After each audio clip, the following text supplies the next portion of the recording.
everyone. Our topic today is Anime Studio Ghibli. Studio Ghibli films have a charm of their own.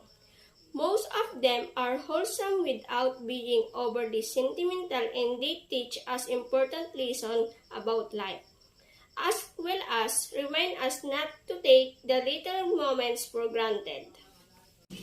Spirited Away 2001. The very premises of Spiritual Away, the story of a young girl who is taken in by gods and works for them in their bathhouse, is based on the traditional Japanese belief of kamikoze.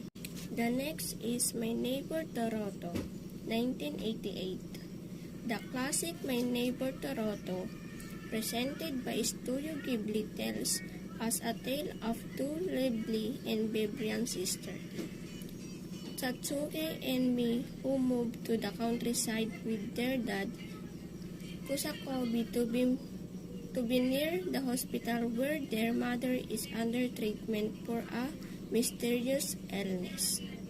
The next, House Moving Castle, 2004. It's a fantasy about a girl named Sophia who turned into a 90-year-old woman due to a curse from the Witch of the West. Having no choice but to leave her home, Sophia takes refuge in a moving castle that belongs to a mysterious wizard named House, who lead her through enchanting adventures. The next is Princess Mononoke, 1997. Princess Mononoke is a captivating animated film by Hayao Miyazaki that's vividly explore and represent that conflict between nature and culture.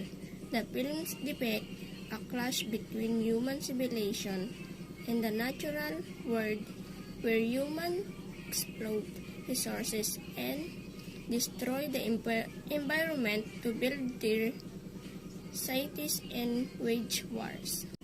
The next is Kiki's Delivery Service, 1989.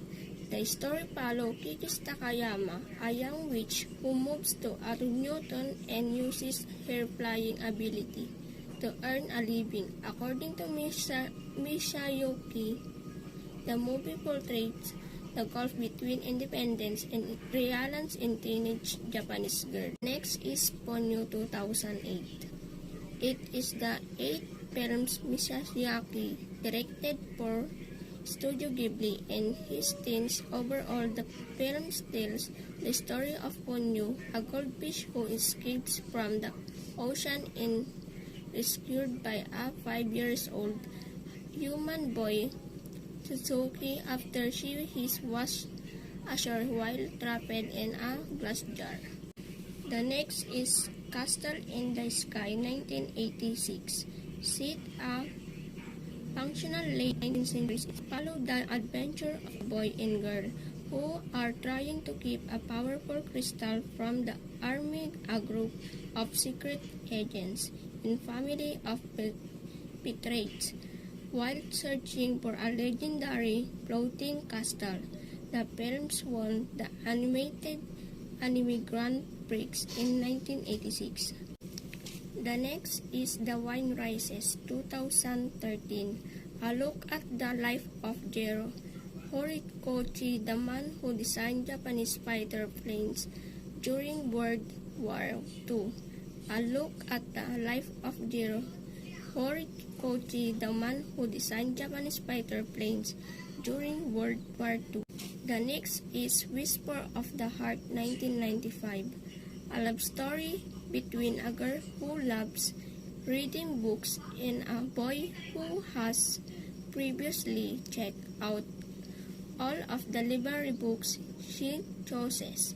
14-year-old teenage bookworm Chichoki lives a simple life dominated by her love for story and writing. The next is Grave of the Fireflies, 1988. The film stars set in the city of Kobe, Japan in June 1945. It tells the story of two siblings and war orphans, Sita and Chichoko, and their desperate struggled to survive during the final months of the Second World War. The next is Arrietty 2010. This is Studio Ghibli version of the celebrated story of tiny people who borrow things. Its animator delight and minuscule detail a cup brimming with a single drop of tea wallpaper made of leaves. The next is When Marnie Was There 2014, Studio Ghibli's most recent films to date. This follows a troubled teenager sent to stay with her foster mother relatives, bewitched by a local salt marsh mansion. She pays nightly visits to the ghost of the girl who lived there. The next is The Cat Return 2002, one of Studio Ghibli's most bizarre promises for a film, and that's from the creator of Porco Rosso. Schoolgirls, Haru is abducted by a herd of cats and coerced into marriage with a royal feline, a sequel of Source to Whisper of the Heart. This is a cat owner's fever dreams. The next is Porco Rosso 1992. The plot revolves around an Italian World War ex-fighter Ace, now living as a freelance bounty hunter chasing airplanes in the Adriatic Sea. However, unusual course has transformed him into an anthropomorphic pig. The next is From Up on Poppy Hills 2011. From Up on Poppy Hills follow Yumi Masami Nagasawa, a young schoolgirl who runs her family's lodging house where she lives with her grandmother and siblings while their mother is away in America. Yumi's father's dead in the Korean War, and she raises flag every day from Poppy Hills as a memorial. Next is Earwig and the Witch. Earwig and the Witch follows the life of an orphan girl left in an English orphanage by her witch mother. Her mother lives on a mission to exterminate the 12 witches who are chasing her. Before leaving, she names her child Earwig. The next is On Your Mark. The music video follows two policemen who raid and massacre a religious cult and find an angelic being, only to have her taken away and confined to a secret laboratory. Hunted by the fate of the angel, the two men formulate a plan and break into the laboratory. The next is Pompoco. The main plot of Pompoco involves Tanukish from the forest outside of Tokyo and their battle with the human, destroying their habitats to make way for a new gigantic suburb. With his animated tale, Takahata combines the real history of the largest housing development in Japan, Tama New Town, and the magic of folklore.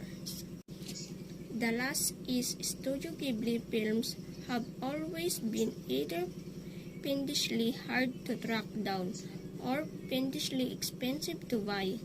No more deals with HBO Max and Netflix mean you can watch almost all of the studio films whenever you want. My name is Santarina Par, your reporter for today's. Thank you.